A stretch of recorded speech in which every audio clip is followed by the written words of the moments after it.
I'm here in Colorado, about to start a series of debates around American universities. It's me against Vicente Fox, the former president of Mexico, and the subject is globalism versus nationalism. Do we believe in the nation state? Do we believe that is the unit that matters most? Or should we be more interconnected through organisations like the European Union? It promises to be very lively. We're backstage here in Boulder, about to go on. I've met President Fox, and it's clear we have different points of view. It could be a polite debate. It may not. You never know.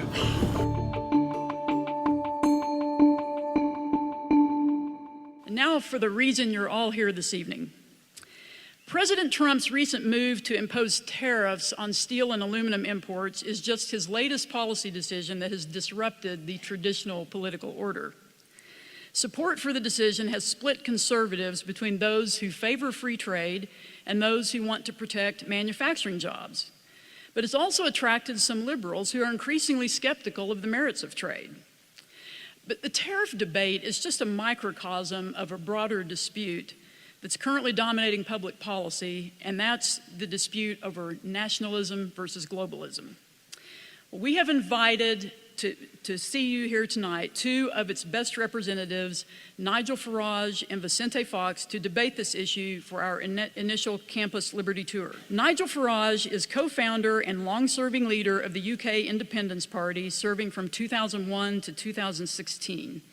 He was the face of the successful campaign to take the UK out of the European Union in the 2016 Brexit referendum, positioning the referendum as the start of a global populist wave against the political establishment.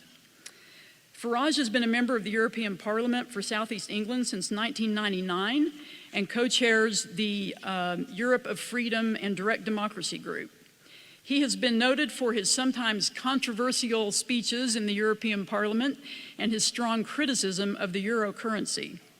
The Spectator magazine called Nigel Farage the most important British politician of the last decade and the most successful. He was shortlisted for Time magazine's 2016 Person of the Year, but was beaten out by some guy named Donald Trump. Let's welcome to the stage Nigel Farage. Thank you very much indeed. Well, ladies and gentlemen, the most important thing to say is thank you to the university and the backers and the sponsors, because one of the things that's happening in British universities and American universities is those that have conservative opinions, those that have perhaps nationalist opinions, are being no-platformed. We're living in an age where it seems those who call themselves liberals actually want to stop conservatives from even speaking. So it's a pleasure to be here and to be involved in this evening. President Fox, I have a question for you. Let's stipulate that President Trump is not a diplomat. Let us stipulate that protocol is not his outstanding characteristic, and let's stipulate that oftentimes he raises concerns in the most provocative way, sometimes destructively. But having said that, doesn't President Trump have a legitimate point about immigration? Let's consider these statistics. Right now, the United States has more than 46 million immigrants, and that understates it. That's 13.5% of the population, the highest level since 1890. If current trends continue, that will be 18% of the population. According to the Pew Foundation, a liberal polling outfit, the United States has taken in, since 1965, since liberalizing our immigration laws, 72 million people. That's more than the population of France. And not only that, the attitude to immigration has changed so that assimilation is no longer given the priority. Hence, because of the way things have worked, several studies have indicated that immigrants now, for the first time, receive more in services than they pay in taxes. How can a country be free if it can't defend its borders and national cohesion? Doesn't he have a point? Number one, every nation has absolute right to control its borders. Nobody's discussing that. Nobody, not even Mexico. We're not discussing that. If you want to build a wall, pay for it. You are going to pay for it. We are not paying for that fucking wall. That has to be made clear. This world has 8 billion people and it belongs to all of us. And that's what Dalai Lama said. The world belongs to humanity, to humankind, not to United States, not to China, not to Russia, not to Mexico. It's all of us. Maybe he's thinking of killing some of those people because he thinks there are too many. Maybe that's why he's close to atomic bomb and being so aggressive. I'm sorry. You're sorry. You have a chance to speak later. Let's give Mr. Farage a chance, and I have a few specific vectors for your response. I've got lots already. But, earlier on, President Fox said that the Brexiteers had used fear. And then, a few minutes later, he suggests that the US president may be up for killing millions of people. Who's using fear now? I think, frankly, that was beyond the realms of reasonable debate. And can I just say to you that when you deride the Brexit referendum and say that's not democracy, actually, it was the greatest exercise of democracy in the entire history of Britain in terms of the numbers that took place. And referendums can be very useful. Switzerland uses them more than any other nation on earth. And I would say Switzerland are probably the richest, happiest, most democratic people on this planet. So referendums can work. Now, you said that nations have the right to defend their own borders. And I think perhaps there's a key piece of information you're missing about Brexit, and it's this. This is a British passport. But the first two words on it are European Union. And what it meant as members of the European Union is this passport wasn't just for 65 million Britons, it was for another 450 million people from across the rest of Europe. And we had net migration into Britain for 60 years after the war, ran at an average of 30,000 people a year, and it went up to 1/3 every year. So we couldn't control immigration sensibly under EU membership. That's why we voted Brexit. It wasn't because we're against other people. It wasn't because we don't want immigration. We want it controlled. A few days later, we did the same debate in Washington, but this time, the globalist cat was out of the bag. And I end up by saying, you visit China today, you visit the East, no more ideologies. They don't fight like dogs and cats here like Republicans and Democrats do every day. They're pragmatic governments. They work on technology, on exports, on trading. They're on authoritarian regimes. Huh? They're authoritarian regimes. Well, they put people in labor camps. They torture them. I began to doubt how smart is democracy because democracy is not delivering. I think the globalist cat was just let out of the bag. We heard President Fox's contempt for democracy and for what people think. I heard in previous debates him saying he didn't even think the Brexit result was a fair democratic result. And this is what the globalists want. It was very interesting, a good audience, an American university, clearly with a much more liberal than conservative bias, but a well-organised debate, and students that listened thoughtfully and were encouraged at the beginning and the end to engage in critical thought, which means that you respect the fact in a democracy that somebody else has a different point of view. And I thought, actually, it was a great success. I wish this was happening in universities in Britain and America every day. Well, all this week I'm going around American universities and I'm doing these series of debates against the former Mexican president, Vicente Fox, who is a personality, is one way of putting it. Some may say pretty bonkers, but hey, the whole point is we're trying, and the Steamboat Institute have backed this, and we're trying to kind of get away from this idea of safe spaces, of no platforming people. But I've come across something that I think might be a little bit of a counter-revolution. And it's an organisation called Turning Point. It's been going since about 2012. It is profoundly conservative and Trumpite in its ideology and its views. It wants low taxes, small government, that kind of thing. And I'm very pleased to be joined by Candace Owens. And you are the comms director now for Turning Point. So is this a sort of hard right, radical, alt-right? I mean, what is this thing? Yeah, I guess if you consider capitalism radical, if you consider loving your country radical, if you consider independence radical, if you think that small government is radical, then we're about as radical as it gets. Well, actually, I mean, as we're sitting here in DC, the concept of small government is very radical. It's very radical indeed, but we like to consider ourselves a common sense organization. But to many people in America and obviously abroad, common sense is pretty radical. So what's the objective of Turning Point? You know, I mean, why is there a need for it? Like, so I'm sure you visited some universities in America, as you mentioned, and you'll notice that these college campuses have become islands of totalitarianism. Charlie Kirk, who's a founder of TPUSA, always says what they're encouraging on campuses is for people to look different but think the same, right?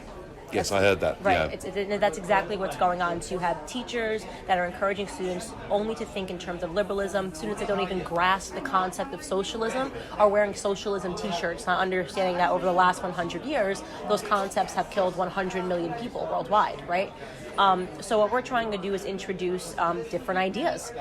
And those ideas are really strong about understanding the economy, understanding why capitalism is the only means to defeat poverty worldwide, understanding that rich people are not the enemy. And above anything else, I think it's a return to patriotism, which we're really fond of. And I think that, especially talking to you, I think you understand a little bit about that, right? I get it, but hey, you know, I was 54 yesterday. Because what I'm saying to you is that the impression we get is that the millennials, you know, both on my side of the pond and this side, are kind of signed up fully to this liberal agenda, that they don't like Brexit, they don't like Trump. And yet, from what I can see, your organisation is established in some way in about 1,000 high schools, universities. So tell me, are there actually some young people, apart from you, who think these things are a good idea? Absolutely. Our numbers are growing every single day, and they're starting to understand these concepts that traditionally are not taught in the school system. I always say that the biggest battle that we're fighting in America right now is the fight to have our schools back. Right, the government has nearly indoctrinated students. So when you think about the public school education, you think, oh, it's free school, it's great. School is by no means free. I say all the time that what people are giving up is their minds. You have 18 years of free school, which is just 18 years of being indoctrinated by a wicked government, if you will, right? The government that's teaching you to, at this point, be anti-American, which is counterintuitive to self, and at the same time, they're not teaching you elements of the economy and capitalism, and that's a huge problem. So what we've been able to do, and quite successfully, and you'll see this at the end of the year, we have this major conference called the Student Action Summit, where these kids come out and they're shouting things like two genders, right? We're bringing science back.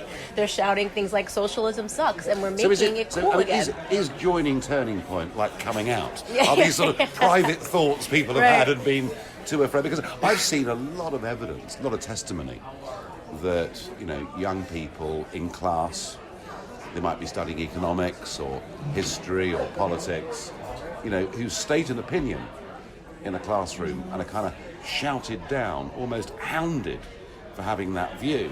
So is Turning Point, is it in a sense giving people the confidence to believe they can have these opinions, they're not on their own? Correct. We're making it a trend again. We're giving conservatism a fresh look, and we're letting these kids know that they do have the permission to combat those essentially bad ideas. That's exactly what it is. These teachers are teaching bad ideas that don't work.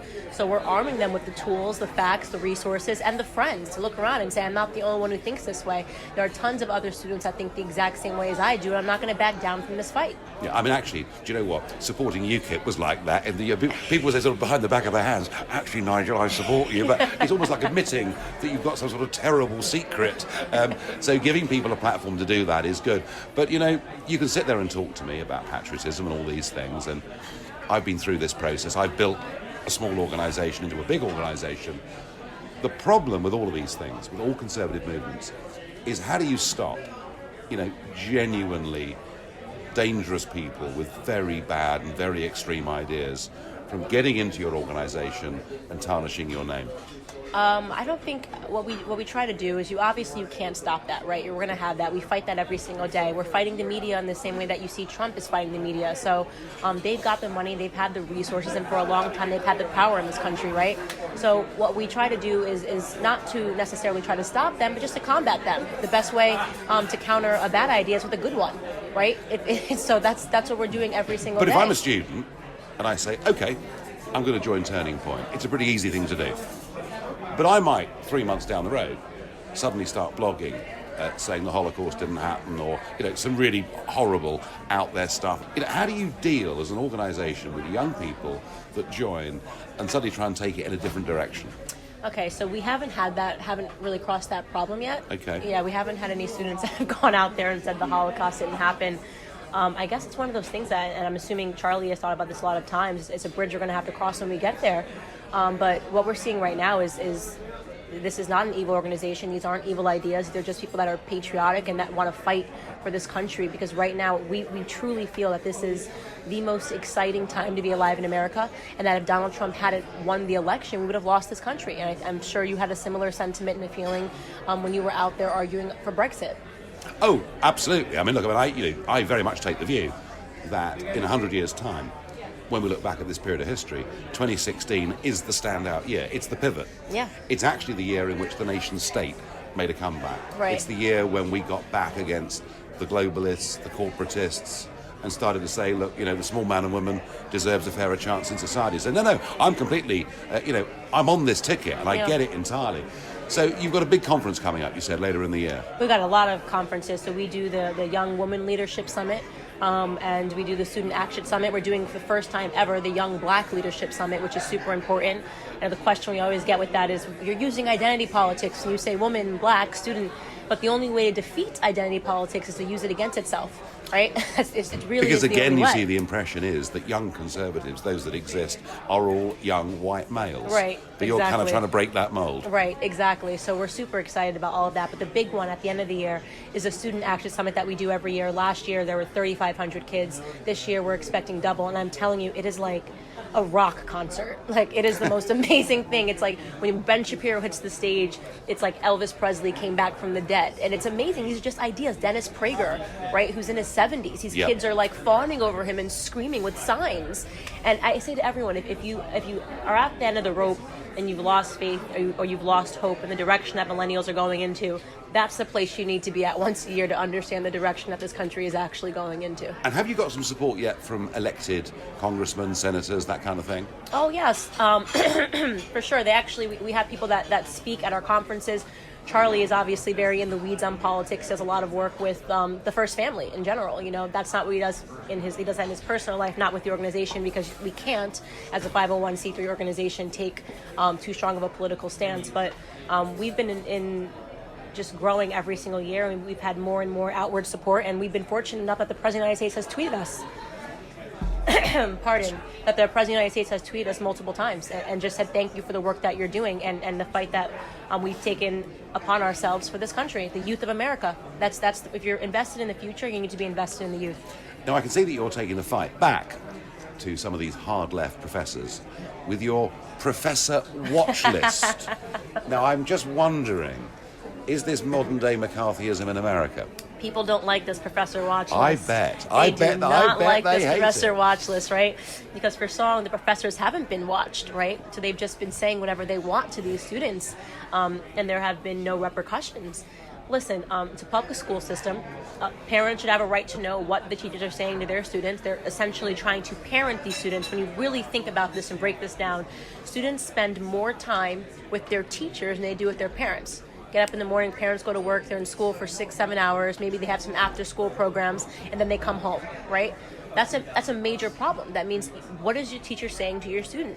We're seeing every single day, or I guess you could say every couple of days, a new story is breaking on the news about what a teacher said to a student in the classroom, and fortunately, we're armed with technology now. We've got these smartphones. Well, all we're saying is utilize it. We're not recommending anything. We're just saying, listen, this teacher said that. Whatever happens, happens. You're accountable for your own words. But as I say, it sounds a bit like the sort of McCarthyite list to be published of, suspect communists as it was back then. I mean, I'm quite sure that if I was sitting here now talking to you from the New York Times, I would say to you that you're inciting hatred against these professors. I think that's exactly what the New York Times said about us, actually. That's remarkable. They did do a story on it. I'm not sure if it was the New York Times or the New Yorker, but they did a whole blaring article on the professor watch list because they're nervous. And listen, I'm fully in support of it. I say, listen, if there was a video on you, why would you be nervous as a professor? What are you saying? You're supposed to be teaching students whatever the subject matter is. Why would you be nervous if what you were saying became public? You're in a public school system most of the times.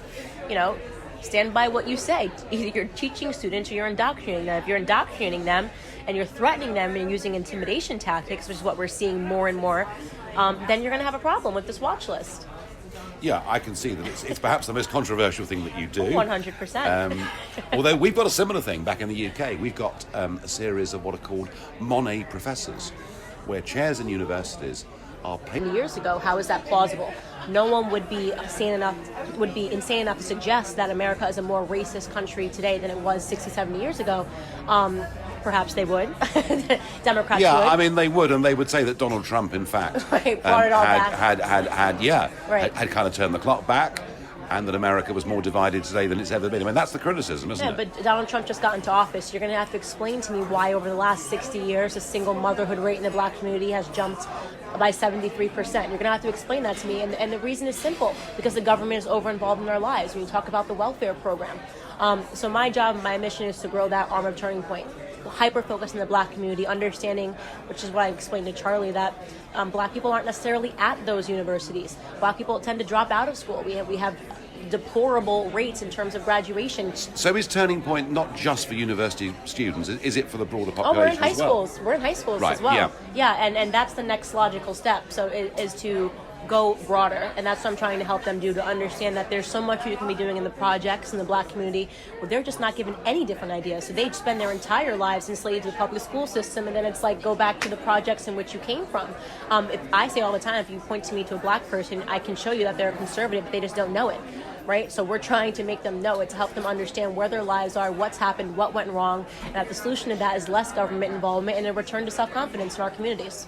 Now, one figure I've seen estimates that about 6% of high school teachers and university professors, about 6% are conservative, and about 94% are on the other side. Do you hold out any hope that the education system itself can go through a fundamental overhaul so that we can get actually a balanced view being given to young people? Absolutely. I think if we focus on it, and we have organizations like Turning Point that are able to do these sorts of things like Professor Watchlist, you're going to see that naturally start to happen. We have to be bold. And I, like I said, I've never been more hopeful. One thing that's really unique, I think, in terms of Turning Point is just how optimistic we are. People told Charlie it couldn't be done, that there were no conservatives left on campus, and now we're in over 1,400 schools, right? And growing every single day. So absolutely it can be done, and it will be done. Do you know what? All through my political life, I was told it couldn't be done. But do you know what? We did it. You did it. Well, Candace Owens, fascinating to talk to you. And I have to say, folks, there's one thing about this organisation that really does get to me. It's their motto.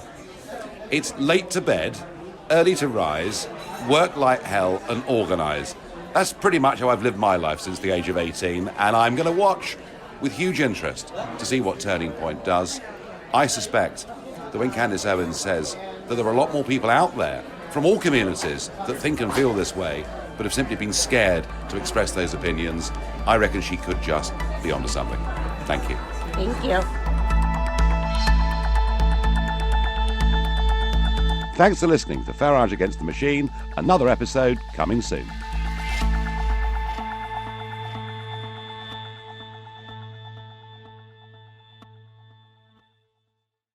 We will make America great again.